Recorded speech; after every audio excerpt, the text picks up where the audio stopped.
Hi there, folks. Thanks for joining us. My name's Aniesa, and I'm here with Dean Coles, a missionary from Kenya. He was able to bring us a message on Sunday about the Good Samaritan, and it was an incredible message. If you didn't get a chance to see it, please go to our website, crossbridgenaz.org, and check that out. It was definitely something we all needed to hear, so thank you. Welcome. It is an honor to have you with us. Thank you. We wanted to bring you back in so you could share just a little bit more wisdom with us. Sure. So, how did you get started in all of this? What is the heart behind all of this? Well, thank you so much. And it's great to be with you all here in Florida. It reminds me of my home in Kenya. A lot of rain, a lot of green, warm and flowers, and so we're feeling really welcome.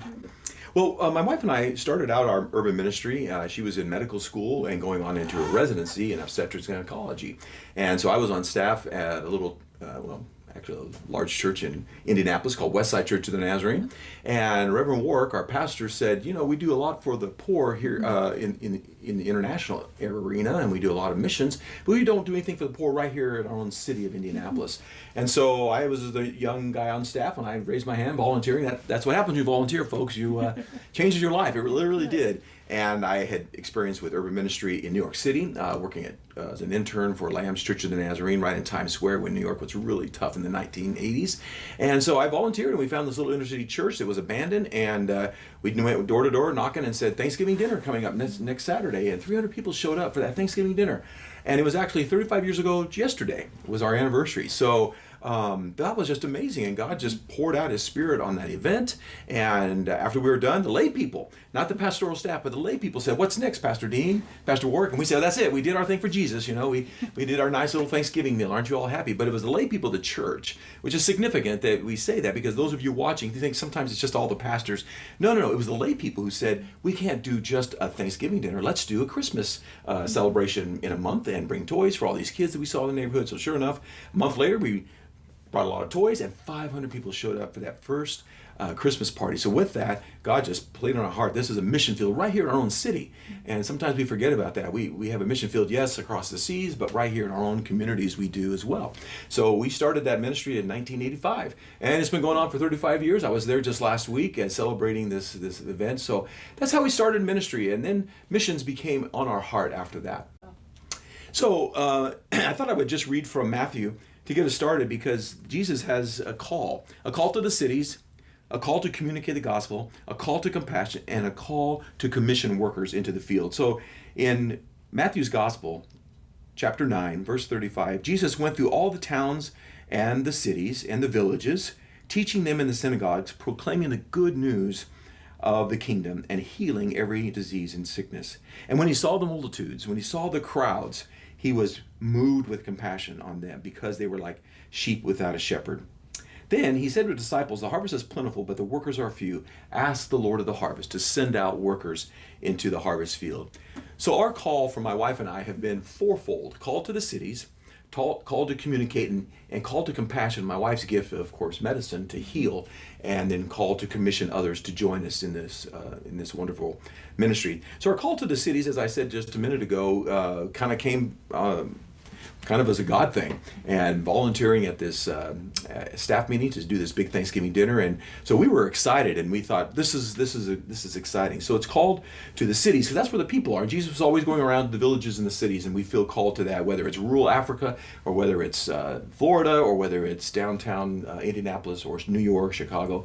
Wherever there's a need, God meets that need. So we're called to the cities. And I'll never forget a book I read. It's All In by Mark Batterson. And he begins his book with a story about one-way missions. And back in the 1850s, when people went to the mission field, they didn't get on a plane like I will be tomorrow night, going back home. They were on ships, on boats, some of them sailboats, some of them steamboats. And what they did is they would require their young missionaries, called one-way missions, to pack everything they had that they were taking to Africa or Asia in a coffin. Now that sounds a little crazy, but they knew that most of these missionaries would never come back home. They waved goodbye to their family on the dock, and they packed everything in a coffin. As a reminder, you're going overseas, and you'll probably, and most of them did, died on the field without ever coming home. So I'm thinking to myself, as I was packing this morning, I'm thanking God that I didn't have to pack what I have to go back in a coffin. But it just gives you an indication, if you're going to go, you got to go all in. And missions is like that. And sure enough, one of the missionaries that stayed all his life, his wife was with him, but she died overseas. His kids died while they were there, and he survived. And when he finally passed away of old age, the people that were there, the natives, if you will, have a plaque on his tombstone. It said, "When he came, there was no light. When he left, there was no darkness." And what a beautiful testimony that when he came, the gospel was not there. But when he left, the darkness was not there. The sin and they had been. So we're called to the cities. And then secondly, we're called to communicate. And that's what this missionary was doing. He was communicating the good news of the gospel, the light of Christ. And that's kind of what we have been called to do, to communicate the gospel in healing or in teaching and preaching. So one of my jobs at Timwick Hospital is to be a chaplain, and I'm enjoying it very much. And back in 1990, when God first called us to Kenya, I was there, and they had a small chaplaincy program going on, but evangelism was a key to everything they do. In fact, the motto of the hospital is, "We treat, Jesus heals." We treat, Jesus heals. So it's all about giving the good news of the gospel, because people come in sick and they need healing of their spiritual and their physical bodies. And so we came in and we started the L. Nelson Chaplaincy Training School. And some of you may not know the name L. Nelson Bell, but there was a young man named Billy who actually came to Florida for his Bible training, and he met a young girl who was also in the Bible training named Ruth. And her father was L. Nelson Bell, who was a doctor in China. Now, if you put those two together, Ruth and Billy, you might know who I'm talking about. Ruth Graham and Billy Graham. And her dad was a doctor in China. She grew up in China. And so when we started the chaplaincy school, they wanted to name it after her father. So I'm real excited to be the founder of the L. Nelson Bell International Chaplaincy School. So that's part of the idea of communicating the gospel.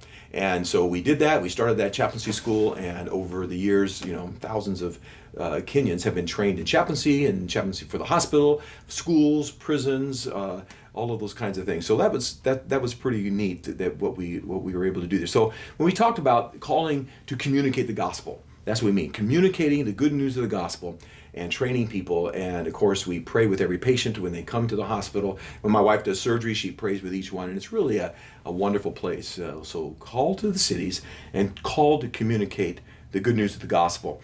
And sometimes we do that with words, and sometimes we do that with actions. And there's so many ways that we can be involved in the community. We go to orphanages, we have outreaches for the poor. Of course, in the hospital itself, we have a 350-bed hospital. And when I say 350 beds, my wife, as an obstetrician, her wards in the labor and delivery, she technically has 68 beds.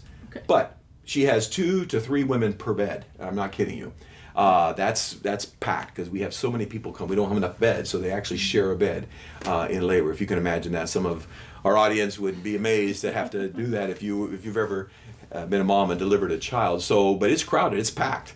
But we're praying, and we're praying as God leads people to the hospital, that we can share the good news with them, and then hopefully have a good outcome, and they can go back to their communities and their cities and share the good news. So we call to the cities, called to communicate the gospel. But the third thing is we're called to compassion. And that's what Jesus says right here, that when he had compassion on them, and the word here is the word that comes from the guts. He was moved in his bowels, it says in the King James. In his gut, he was so moved with compassion, because these as he said, people were like helpless without a shepherd. And so we really get that idea, all of us, when we are moved with compassion to do something. And that's where my wife and I, our hearts were moved back in Indianapolis when we started that first Thanksgiving dinner, and then when God called us to Africa. And I mentioned this earlier in the service today, but I'll mention it again for our people online. People say, well, what got you to Africa? Well, it was my dear grandmother. So all of our grandmothers out there watching, I love grandmothers, bold and beautiful. And my beautiful grandmother was a retired missionary from China. Her and my grandfather were in China. And when they heard that I was marrying a doctor, of course, my grandmother wanted to meet her. So they came all the way from California, where they were in a retirement center, to Indiana to meet my wife. And the first thing my dear grandmother said to my wife, "We need doctors in Africa." And I was like, "Grandma, don't. She might, not want to go through with this." But, we were really amazed. And so at that conference, there was Dr. David Stevens from Tim Lake Hospital, and we went and met with him, and we were so amazed because they were doing exactly this 4-part outline. They were going to the cities and the villages. They were communicating the gospel. They were giving compassion and healing, and they were commissioning workers into the harvest field. So when we heard her vision, and we said, yes, Grandma, and 4 years later, we were in Africa in 1990 for our first term, and we were there for 2 years, and God was amazing. There were no Kenyan doctors at that time. There was just some missionaries, and they were tired. They were getting older. They were ready to retire. But the vision was always to find people in Kenya, Kenyans themselves, to train them in obstetrics and gynecology and family practice and all of these things that we have now. And so that was the goal back in 1990. And so we've been involved with that, and compassion involved many, many ways of giving food, helping healing, all of the art of medicine, and my wife was doing a lot of those kinds of things. But I kind of like this word compassion, and we spell it C-O-M, passion, P-A-S-S-I-O-N, but I kind of spell it differently. And here's how I say it, and if you can hang with me. Come, pass on your passion for Christ. Come, pass on your passion for Christ. If you write that out, it spells compassion. That's what compassion is, coming and sharing your own life with other people and sharing your passion, for the gospel. And so that's what compassion has meant to us. And then over the years, we've been doing that, whether it's in the inner city or whether it's in overseas mission work like we're doing now. And the way I've always described compassion in the light of the gospel is 3 things. First of all, it's giving a fish. And we all understand that. We can give a fish, and Jesus gave the fish and the loaves, and we can heal, and we can do small acts of compassion. But it's not just enough to give a fish. We all understand that. That's compassion. But what do we have to do next? We have to teach people to fish, right? We've all heard that saying. It's a Chinese phrase, but it works for our work. So we give a fish, that's compassion, but then we teach people to fish, to go beyond that. And that's a big part of what we do. And I call that the church's job. The church is there to teach people lifestyles, to teach them new techniques. And of course, in our environment, we teach them how to grow food. We teach them how to dig latrines. We teach them how to have good hygiene for their children. We teach them all kinds of ways to enhance their community health as well as their spiritual health. And then we have discipleship going on along with that. So the first thing is to show compassion. That's just giving a fish. Second thing is for the church to teach people to fish. But even if you teach people to fish and they don't have any place to fish, they're still going to be hungry. And so we go a third level. That's called community development. And community development is really what I call owning the pond. Okay. And you give people the opportunity to own their own pond so they can fish whenever they want. And so we do that. In fact, we even have fish ponds. It's a tilapia fish that we grow fish in people's little ponds on their shamba. That's called a farm. And so they can fish anytime they want, and they can go grab a fish and feed their family and their neighbors. So it's really about that. It's a whole encompassing. Compassion is holistic. And in our Wesleyan tradition, in the Church of the Nazarene, we really believe in that. In fact, John Wesley, when he started preaching on the streets of London, he and his brother, Charles Wesley, the great hymn writer, they would actually go under the bridge and start a fake fight. No kidding. They were brothers, and they would start shadow punching each other. And then, of course, when you have a fight going on, the whole crowd comes and sees what's going on. And once they had a crowd, they would stop and hug each other and talk about brotherly love and talk about the gospel. And it was just kind of creative how you can get a crowd together. So that's kind of what you do. You find ways to be creative and share the good news of the gospel. And then he would follow that up with feeding people in the slums of London. And then he went even further. He was a very educated man, and he actually learned about the common cures for common diseases back then, because the poor people could not get medical help. That was only for the rich. So the poor, died. Life expectancy was low back then. But he gathered together all the information about the current trends in self-help medicines and ways they could help. And he wrote a book that actually lasted 50 years after his death. And the royalties of that book went to fund the charity work. And then he also required people, when they all would meet together in little class and bands back in those days, they would bring a penny, which was maybe a couple of dollars back in that day, and they would put in the offering together. And then people would share the money to start micro businesses. So we do that in Kenya. That's part of our call to compassion. And one example of that, we have a lot of the women that are in the sex trade there in Africa and prostitution. And so we call them out and we say, would you like to change your life? Christ can change your life. And so we offer them other employment. Here's what they do. A couple of things. Number one, my shirt that I'm wearing was made by African women that got off the streets. We taught them how to sew. They came to our class for 3 months and they got to sew. And then after they graduate, they get a sewing machine. It's one of these old black Singers, and some of our folks would know what that is, a Singer sewing machine, and it's got a foot pedal. You know, they go like this because there's no electricity there. And so we teach them how to be seamstress. And so one of the ladies, Florence, she made this for me. And it only cost me $20, but for her, that was a whole week salary. For her and her family and her kids, but she doesn't have to be out on the streets anymore. Another thing we involved in is called the merry-go-round, and what that means is we bring the ladies together, say 10 ladies, and we start off the pot with $100 US. And some of our donors help us with that kind of a project. And we put the $100 in the middle of the table, and then we go around the room and say, okay, ladies, you're in this together. So what happens is, say you're the first lady, you take that $100, you go buy $100 worth of tomatoes or $100 worth of potatoes, you take them to the market, and because of wholesale, you buy them cheap, and then you can sell them for a little profit.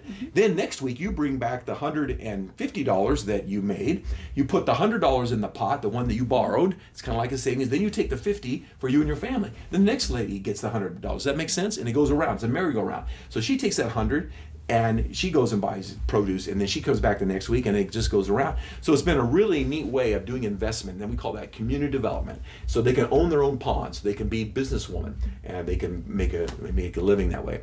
So that's one of the exact examples of what we do, and we just are excited about all the ways that we can be called to commission, called to communicate, and then called to compassion. And then the last thing that I'd probably go over is the call to commission. In fact, Jesus says it right here. He says, ask the Lord of the harvest, therefore, to send out workers into the harvest field. That is the real call that we have on our lives. It's not just enough to feed people there. And my wife and I could do a lot of great work for a couple of years, and then we're gone. So we have to instill this discipleship and training with the pastors, which is what I do, and the chaplains, and my wife with the Kenyan professional doctors. When we first got to Kenya, as I said earlier, there were no African doctors, but that was always the dream. And then we came back in 1992 to do more urban ministry work in Indianapolis, as well as we started urban ministry called Crossroads of the Rockies in Denver, Colorado. And then Compassion International loved that model I was sharing about giving a fish, teaching to fish, and owning the pond. They said, hey, Dean, would you help us with our urban churches all over the United States to recreate that model? So in the year 2000, I went to work with Compassion International as their USA director, and we started these models all around the countries. But it's always about discipleship. It's about commissioning people, asking people, come, you can do something in the mission field, whether it's here in your own city, whether it's overseas. There's so many things you can do in compassionate ministries and healing. So that's kind of been our motive to be there. So we've been praying about, how do we get more Kenyans involved? So when we went back in 2014, my wife was overwhelmed at what was happening, because now they had a lot of Kenyan doctors. In fact, when she first got there, and I shared this morning, she met Dr. Elijah Terrer, who was a nursing student when we were there 30 years earlier. And she trained this nursing student, Dr. Elijah, in how to do obstetrics. And now he had gone through medical school, and he was a doctor. And he was doing the labor and delivery. So that was multiplying yourself. And then, as I shared this morning, I met Elijah B, and he was a very distinguished man, and he was one of my students back when I was the chaplain for the high school. And now he's the pastor of the church that we started back in 1991. So this is leaving a legacy, carrying on the commissioning idea to commission people. But we really need more and more. So our vision for the next 3 to 5 years is to start an OBGYN residency program for Kenyan doctors. And we're real excited. We already have one Kenyan doctor, Dr. Yvonne Kawaseka, and she's an OBGYN along with my wife. And just last week, we have another doctor, Moselle Stark, from Columbia, Missouri, and she's come over to help my wife. And then in a few months, we're going to have another doctor from Michigan, Meg Steen, OBGYN. So when we get 3 full-time American doctors plus Yvonne, who's a Kenyan doctor, we'll have 4 faculty. So we are going to begin the first African OBGYN Christian residency program in all of Africa. And we're excited about that. But it's going to take some training, and it's going to take some time. And so our vision is 40 by 40. And what that means is we're going to train 2 OBGYNs starting into 2020 for 20 years. That will be 40 Africans trained by the year 2040, so 40 by 40. So we're looking for people out there that want to help us do that kind of work. And what it will take is, in Africa, we can train for salaries and housing and books and equipment and supplies, $25,000. That's all it's going to take. In fact, your church, and I'm excited about Pastor Brad and the vision, is looking at helping us do that. And today in the offering, I know a lot of people gave toward that cause. And we really pray that we can partner with your church over the next 4 to 5 years. Maybe your church is going to be able to sponsor one African OBGYN.